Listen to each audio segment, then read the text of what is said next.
Hello there, Buzzkillers. Man Crush Monday is sponsored by HelloFresh. Every successful man in history has loved HelloFresh. Homer wrote poetry about their pan-seared gnocchi with pesto, green beans, and sun-dried tomatoes. Ibn Battuta never left home without fueling up on their chickpea-powered Mediterranean couscous with zucchini and heirloom grape tomatoes. And Teddy Roosevelt adored the crushed pepper steak with creamed kale and potato wedges. That's because HelloFresh is on a mission to bring cooking back into your lives the way they brought cooking back into their lives, with real, whole, healthy ingredients that you can feel good about. They do all the shopping, they do all the planning, and they deliver their wonderful meals right to your door. HelloFresh recipes include step-by-step instructions and the absolute best ingredients, so you can relax and enjoy all there is about cooking. Let me repeat that, Buzzkillers. They plan, they shop, you cook. Go to HelloFresh.ca and use the code BUZZKILL50 to get 50% off your first box. Do it now, Buzzkillers, and say hello to a fresh new life.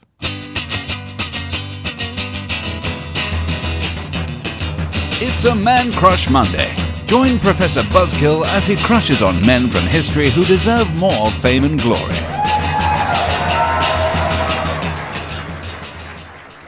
Yes, indeed, Buzzkillers, it's Man Crush Monday. In fact, it's our first Man Crush Monday, our inaugural Man Crush Monday. And Buzzkiller number one is here with us to launch this big ship. Professor Nash is here in the Buzzkill Institute. How are you, Professor?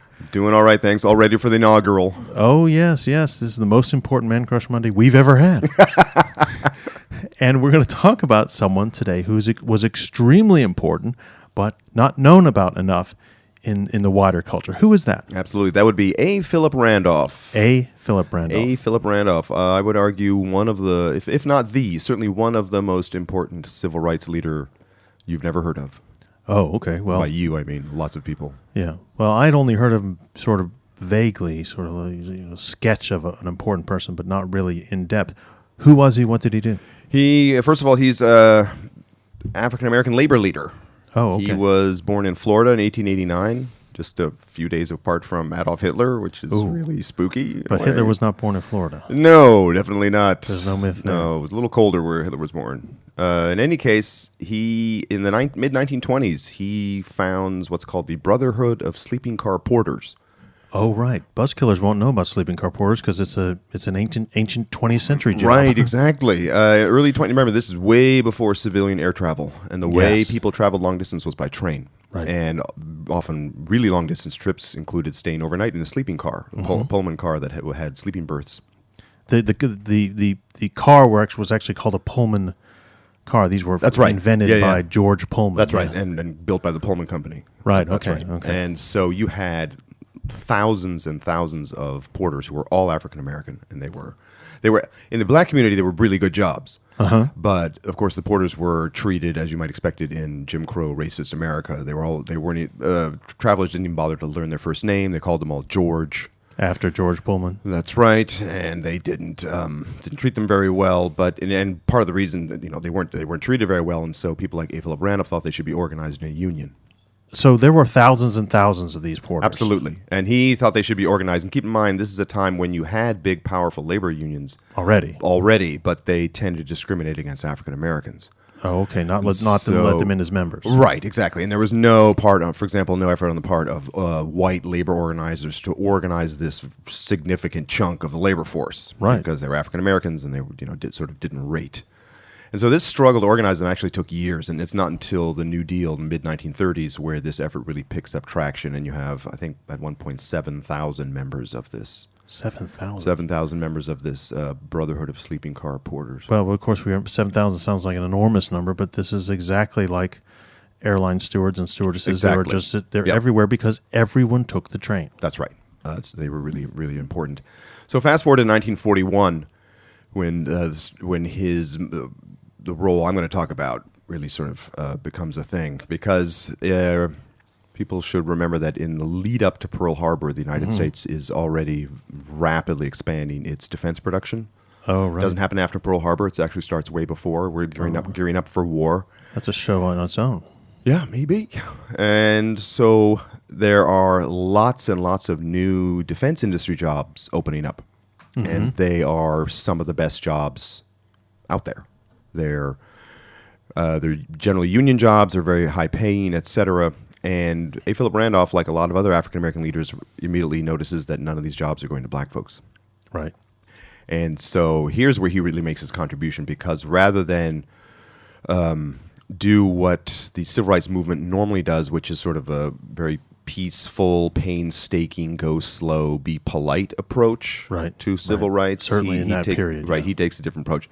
And, the leading civil rights organization up to this point was the NAACP, the National Association for the Advancement of Colored People. And they had been doing, don't get me wrong, fabulous work sort of laying the legal framework which is going to lead to Brown versus Board of Education in 1954. That takes decades. The case that sort of allows for the other changes. Exactly, which destroys Jim Crow or starts the destruction of Jim Crow. That's really important work. But the NAACP is their approach is legal.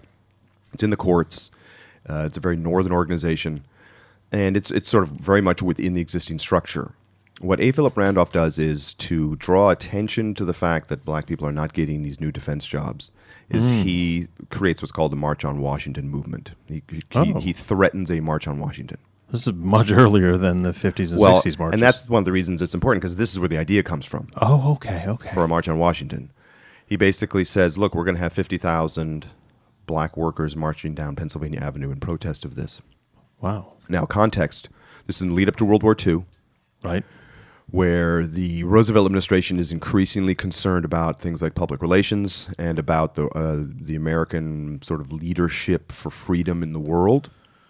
Right, and you can't present that face with his racism in your backyard. Yes, and let's remember the fact that in 1941, Washington, D.C. was very much a southern city. It was a Jim Crow city. It was segregated in terms of its day-to-day sort of racial practices. It was very much like other southern cities.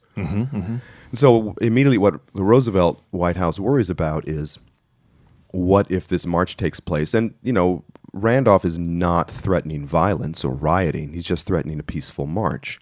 But you never know what's going to happen.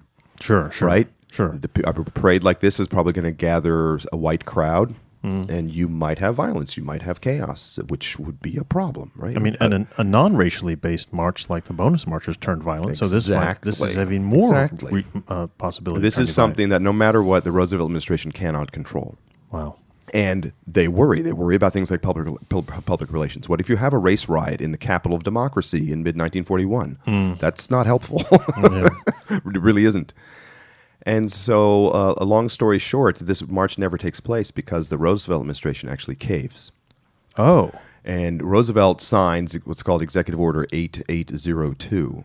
Okay. We've talked about executive orders on other shows. Right. This is a pretty important one. Of course, it's an executive order because nothing like this is ever going to get through Congress. Oh, okay. I see. Because of the domination of, the Southern filibuster, et cetera. Right. So it can't be an actual law. But it creates what's called the Fair Employment Practices Commission. And it basically allows the executive branch to draw attention to racial discrimination in defense industries. Oh, right. Okay. So, and during World War II, it goes into effect, and what it does is it can draw attention to violators of fair hiring practices. It can make them look bad, hope to shame them into changing their ways. Right. It has no legislative teeth because it's not legislation. They can't actually force any company to hire a black person. Or withhold contracts. Well, yeah, exactly. They can't. They're not even close to doing things that they can do today. Right. But it does attract attention to the issue, and even more important in the long term is the model for civil rights activism that this puts in place. Oh, okay. Because what we're all used to is sort of the nonviolent passive resistance brought to us by people like Martin Luther King and the modern civil rights movement after 1955. Yeah. They and we all owe a debt to A. Phillip Randolph for sort of pointing the way, which is what you did. And then this is the model that's going to work in the early 60s and bring us the Civil Rights Act and the Voting Rights Act, which is you don't go through channels. You don't politely ask for change. You create a crisis. Right. You create a problem for the federal government and force it to move. And this potentially violent march is that problem. Exactly. They don't go and ask the Roosevelt administration to do something. Yeah. They create a crisis. They create a situation that's really, really uncomfortable for the administration and force it to act. That Executive Order 8802 is really the first thing the federal government had done on behalf of African Americans since Reconstruction. Wow. So that's Of any kind. I mean, it's not a 60 law. years. Yeah. I mean, so it's a landmark, but any way you describe it. But so the model of creating a crisis and forcing the government to do something it wouldn't otherwise do, that's in a nutshell what Martin Luther King is going to do. So, I mean, the way I'd put this is, if Martin Luther King is sort of the father of the civil rights movement, A. Phillip Randolph is the grandfather. Wow. And his idea finally does go into effect in 1963 when you do have the March on Washington and 250,000 people descend on the Lincoln Memorial and Martin Luther King gives his I Have a Dream speech. That was all to put on pressure for a Civil Rights Act. And there was A. Phillip Randolph basically leading it. So it did actually come to fruition, 22 years later. But the idea is his. Well, there you have it, Buzzkillers. Someone who deserves far more attention than he's been getting in history. Talk to you next week.